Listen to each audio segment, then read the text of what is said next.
ഞാൻ ഇവിടെ വന്നത് ഒരു കഥയായിട്ടാണ്. എനിക്ക് സ്കൂൾ ഫസ്റ്റ് കിട്ടിയ ഒരു കഥയാണ്. അപ്പൊ നമുക്കതൊന്ന് കേട്ടാലോ. മാമന് നമസ്കാരം. വിശേഷനെ പച്ചവെള്ളത്തിന്റെ മധുരമായ കൈകൾ ചെല്ലുണ്ട്. നാം എന്തു സമൃദ്ധിയാണ് ജീവിക്കുന്നത്. നമുക്കിഷ്ടമുള്ള ഭക്ഷണവും വസ്ത്രവും ആവശ്യാനുസരണം നമുക്ക് ലഭിക്കുന്നു. എന്നാൽ ഇതൊന്നും ലഭിക്കാത്ത കുറെ കുഞ്ഞുങ്ങൾ നമുക്ക് ചുറ്റുപാടും ജീവിക്കുന്നു. അങ്ങനെയുള്ള ഒരു ബാലന്റെ കഥയാണ് ഞാൻ ഇവിടെ പറയാൻ പോകുന്നത്. കഥയുടെ പേരെന്താന്നോ? ആഗ്രഹം. ഒരിടത്ത് ഒരു കൊച്ചു ഗ്രാമത്തിൽ ഒലമേന ഒരു കൊച്ചുകുടിൽ ഒരു ബാലൻ ജീവിച്ചിരുന്നു. അവന്റെ പേരാണ് കുട്ടൻ.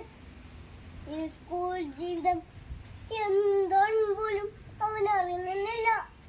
കഷ്ടപ്പാടും ദാരിദ്ര്യമായ അവന് കൂട്ട്. ഒന്നും പോലും കഴിക്കാത്തവന് പഠിക്കാനുള്ള ആഗ്രഹം വളരെ വലുതായിരുന്നു.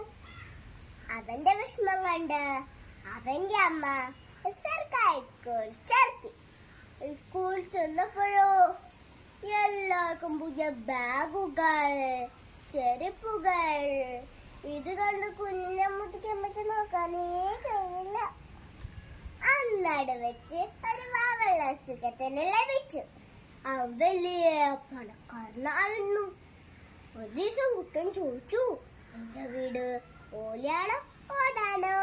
ബാബു പറഞ്ഞു, മാളികപ്പുറമുള്ള വീട്. ചോദിച്ചു, മാളികപ്പുറമുള്ള വീടോ? അതെന്താ? ഞങ്ങളുള്ള വീട് കണ്ടിട്ടില്ലേ? ഒരു ദിവസം എന്റെ വീട്ടിലേക്ക് വരൂ. അങ്ങനെ കുട്ടനും കൂട്ടി തന്റെ വീട്ടിലേക്ക് കൊണ്ടുപോയി. വീട് കൊണ്ടും നെട്ടിപ്പോയി. കൊട്ടാരം പോലെ ഉണ്ടല്ലോ. അങ്ങനെ തുറന്നു. കുട്ടൻ പേടിച്ചു പോയി.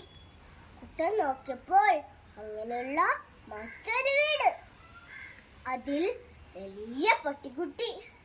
പട്ടിക്കുട്ടിയുടെ മുന്നിൽ എന്താന്നോ? വലിയ പാത്രം നിറയ്ക്ക ഭക്ഷണം. വെള്ളം.